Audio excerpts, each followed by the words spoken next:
So the reason why you're not making the money that you want to be making, the reason why you're not communicating as effectively as you can in business is for two reasons. The first reason comes down to what you're actually saying. This is around scripting, this is around planning out the words that you want to say. The second reason is how you're saying what you're saying.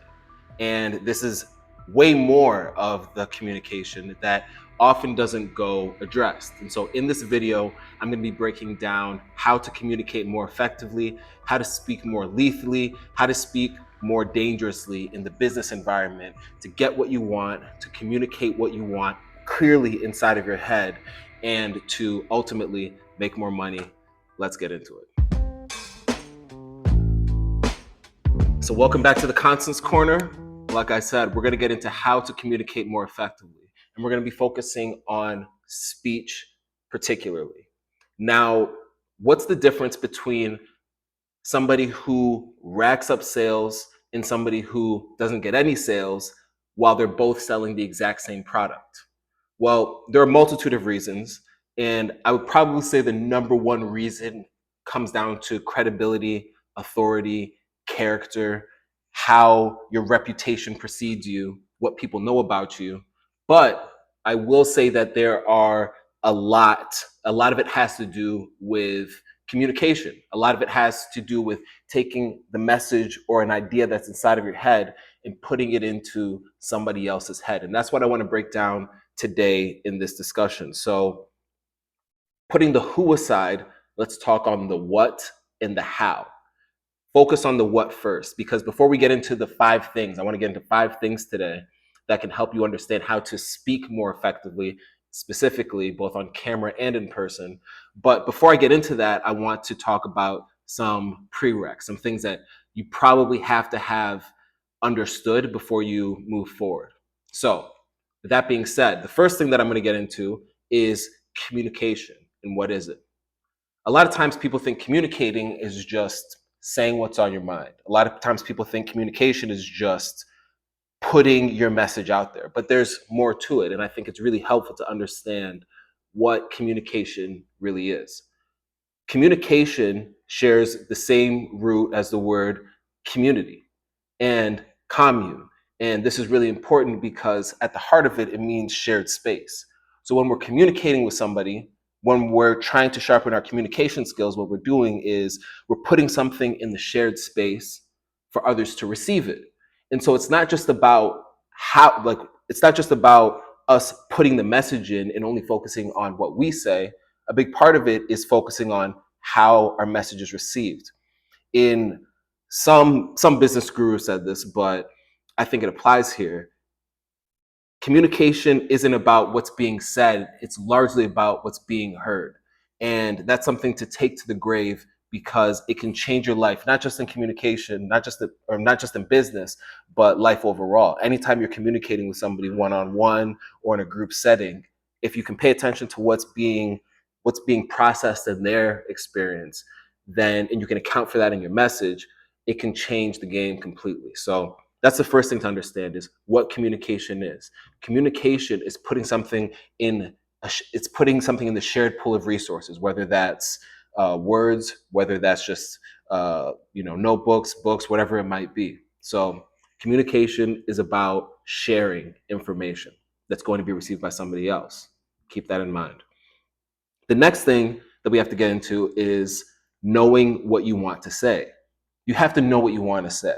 If you know what you want to say, it can take your communication from subpar to world-class, extraordinary, because a lot of times people don't prepare what they want to say. And that doesn't mean scripting out every single word, but it does mean planning a little bit, 15, 20, 30 minutes around what you want to say. So that way, when you communicate, you're communicating in a way that feels planned, feels more intentional. And it's amazing how much more effective you can be, how much more intelligent you can sound, how much more prepared you can sound when you take that time to organize what you want to say before you say it. There's degrees to this. It changes based on the context, but doing this as a skill set can, again, change the way that you speak in ways that I can't even articulate right now, ironically. Also, it gives you a level of confidence that you can't have by just getting the right words. Now, a quick breakdown on what confidence is. Confidence essentially is moving forward, advancing with faith in the unknown, in the face of the unknown. When you're moving in the face of the unknown, by definition, you're moving with faith. And it's a lot easier to communicate when you don't know how it's going to turn out, when you've prepared what you want to say and you've scripted that out to a degree. So far, we've talked about what communication is, and we've talked about preparing what you want to say. The third thing is around how you say it, and this involves tone. Tone is a very abstract, high level catch all word. Some people say it very precisely, some people say it more vaguely, but it on every level it can be very, very confusing if it's not followed up with more specifics on how to control tone. When I think about tone, I think about how something is expressed. And I think there are levers that we can adjust to make our tone fit the situation. And tone is really important because there's so much that people derive from tone. Again, to communicate more effectively, to speak more effectively, we have to understand how our message is being received and through what medium it's being received and how it's being received. And that's where tone fits in. So, there's so much information embedded in how somebody says something that we pick up subconsciously. And there are people that pick it up consciously that can shape our message. And so it's vitally important to focus on how we're saying the thing and modulating these levers as a skill set to speak more effectively. And the last thing that I want to get into, and it's centered around this idea of tone, is what speaking really is. And speaking isn't just the words, it's not just the how you say it, although I think the how you say it gets more into it, but speaking is a bodily exercise. It's a skill. And this might be coming from my background in athletics and in sports. But if you want to get better at a physical skill like jumping, like shooting a basketball, like doing a spin in a dance, like swimming, you have to practice the physical exercise. You got to warm your body up. You got to go through regular repetition. If you think that an Olympic sprinter gets out there and runs cold, if you think LeBron James goes out there and runs cold and has been able to do that for his 24, 25-year career, I mean, you're discounting all of the time and the prep and the maintenance that goes into keeping the machine working. It's the same with our vocal cords. If anything, it's actually more difficult because these are such minute muscles that we're controlling to align with what we want, that we have to be regular in our speaking practice. We're in thinking of it as a athletic exercise can be very empowering because it's something that we can work towards and develop. People aren't just born naturally great speakers. They might be born with certain gifts, but they have to be developed. A lot of time it's just with speaking. And so hopefully this allows us to break it down, but nothing will substitute than just talking, talking, talking, and practicing the physical exercise of having your mouth fit these different shapes that create these different sounds that come out into the world. It sounds very specific, but I promise you it will change the game. So let's get into the 5 different ways that we can modulate our voice, modulate the way that we speak, so that way we speak more effectively and we communicate with intention in the way that we want. The first thing is understanding volume, understanding how dynamic volume can get, and understanding how our intention around volume changes the way that our message is being received. Now, this will be different for every context.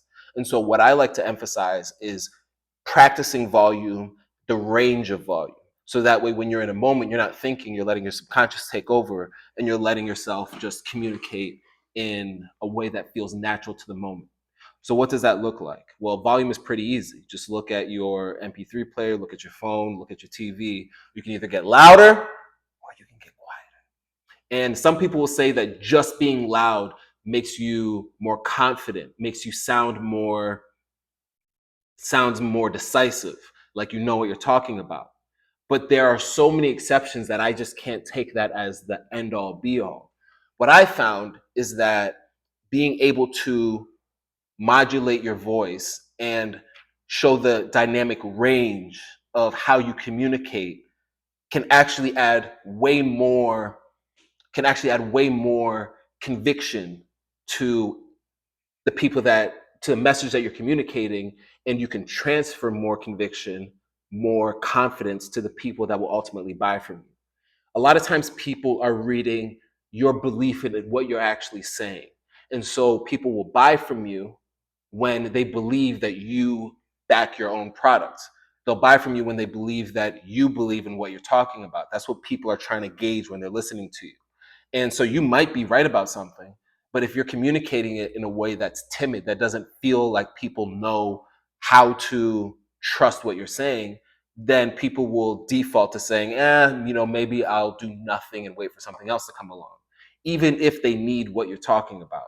So volume is very, very important, because if you can control your volume while delivering a message, it shows that you really believe what you're talking about.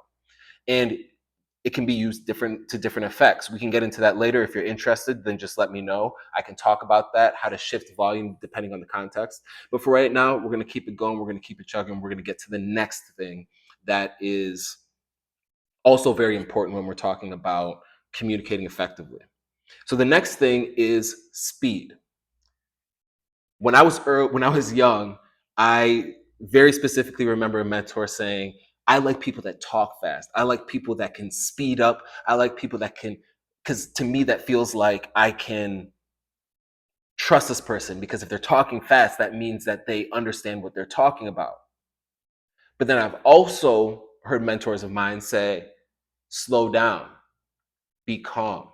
The slowest person in the room is the one who's the most confident, because they don't feel the nervousness or the rush to go anywhere. Sounds like a contradiction, right? And partially it's because context is actually the most important thing. Knowing when to talk fast and when to slow down is the most important thing. And so I ultimately come down to practice on a lot of these things. Practice speaking faster, practice speaking slower, practice speaking louder, practice speaking softer, and understand the effects they have and on whom the effect is actually being cast on. So you have volume and we have speed. And those can also be, you can speak loud and fast, you can speak loud and slow, you can speak quiet and soft and fast, or you can speak quiet and slow. And so this is how we're starting to get these dials on communication and how we speak. The next thing is enunciation, it's pronunciation, and it's articulation. It's making sure that the word that you're trying to communicate is heard. It's not trailing off. It's not saying things in a way that confuses what you're actually trying to say. I won't go as far as to say that you need to pronounce all of your T's, important, trust. But I will say that knowing how to say something in a way that can be understood is very, very important. And so just understanding that can be very, very transformative to your communication, articulating your words, knowing what can be said. And I'll tell you this, a big part of being able to modulate your volume, your speed, and making sure that you stick your landing with articulation is largely dependent, especially that third one, is largely dependent on your preparation before. So if you know what you're going to say, or if you've rehearsed saying something a certain way, then you can stick your landings, you can practice that. I'll also say that running through and practicing your script or whatever you want to say multiple times can reinforce the articulation. If you record yourself saying something the first time through and you record yourself saying it after 10 times of saying it, and after a few days when it's seeped into your brain, it's a world of a difference. The first one might not sound that great. The second one will sound different. You'll understand, I like saying this way. I like saying that this way. And that just comes down to the core parts of your phrasing. So now let's move into the fourth thing. And this is emphasizing.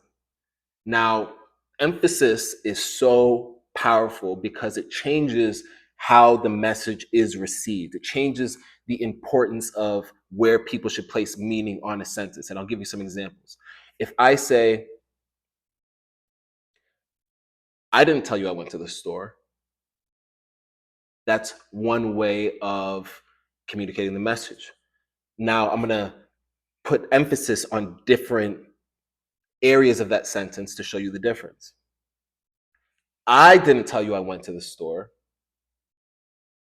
I didn't tell you I went to the store. I didn't tell you I went to the store. You can see that the emphasis on the different words changes how that message should be interpreted. And being aware of that can drastically change how your message is being received.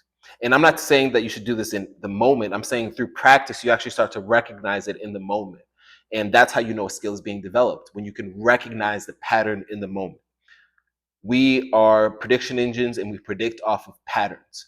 People predict off of patterns. And so when we get better at predicting a pattern, that means that we're developing our skill set, because then we can execute tasks in alignment with our patterns. And so that's the ultimate goal of this, is by paying attention to this, just by paying attention to this, you automatically and effortlessly become a better speaker.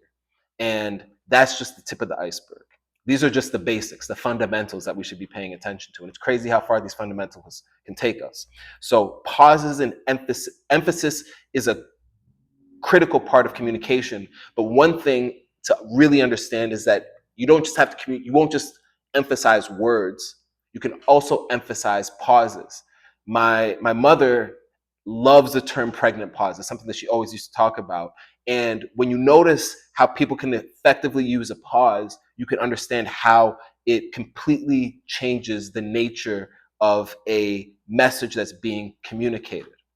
Now, there's two levels to that. One is just so it can seep in, but two, it can be actually to break up the sentences. So I'll give you the first example. One might be like this. If you want to become a better public speaker, then you should listen to me. If you want to communicate more effectively, then you should practice. That's the first level. And if you can sit in that silence, it shows a level of control, a level of conviction that can be passed along to the person that you're trying to communicate with, the person that you're trying to persuade. The other level, and this is something that I'm only going to mention, but let me know if you are interested in hearing more about this, is the layer of embedded commands. Now, I'm not going to get too deep into this, but you can break up sentences and phrase things in a way where you are having a conversation on two levels. One where you're saying, giving a direct command embedded in a full sentence, but the other way you're actually communicating the full sentence. And so if I just say, hey, I want you to listen to me when I'm talking about what I'm saying, that's one way of saying it. But if I say, I want you to listen to me when I'm saying what I'm saying, that break right before listen to me, if I was to write it out, it might break up and look like an actual sentence. Listen to me. If I want you to buy what I'm selling right now, then I might talk about the weather. It's not about connecting buying what I'm selling right now to the weather. It's about saying buy what I'm selling right now in a way that the brain can interpret that as a command. So that's around emphasizing and pausing. We're not going to get into that too much right now. But the next thing that we're going to get into is intonation. Do we inflect up or do we inflect down? Because that creates different internal responses from the people that we're trying to communicate to. So we all know uptalk. And if you don't know uptalk, that's basically when I say sentences like a question and I say that you should speak clearly, and it makes me sound uncertain. It makes me sound like I don't know what I'm talking about.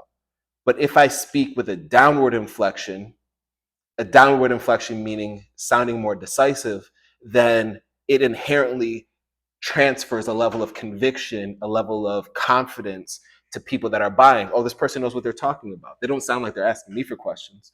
Who wants to go to somebody and purchase something from somebody who sounds like they're asking you about whether or not they should do something. It doesn't make sense. So practicing saying something as if there was a period at the end instead of a question mark can be very, very powerful, especially in today's age where people aren't aware of that. People up talk all the time, but they don't realize that they're giving away conviction.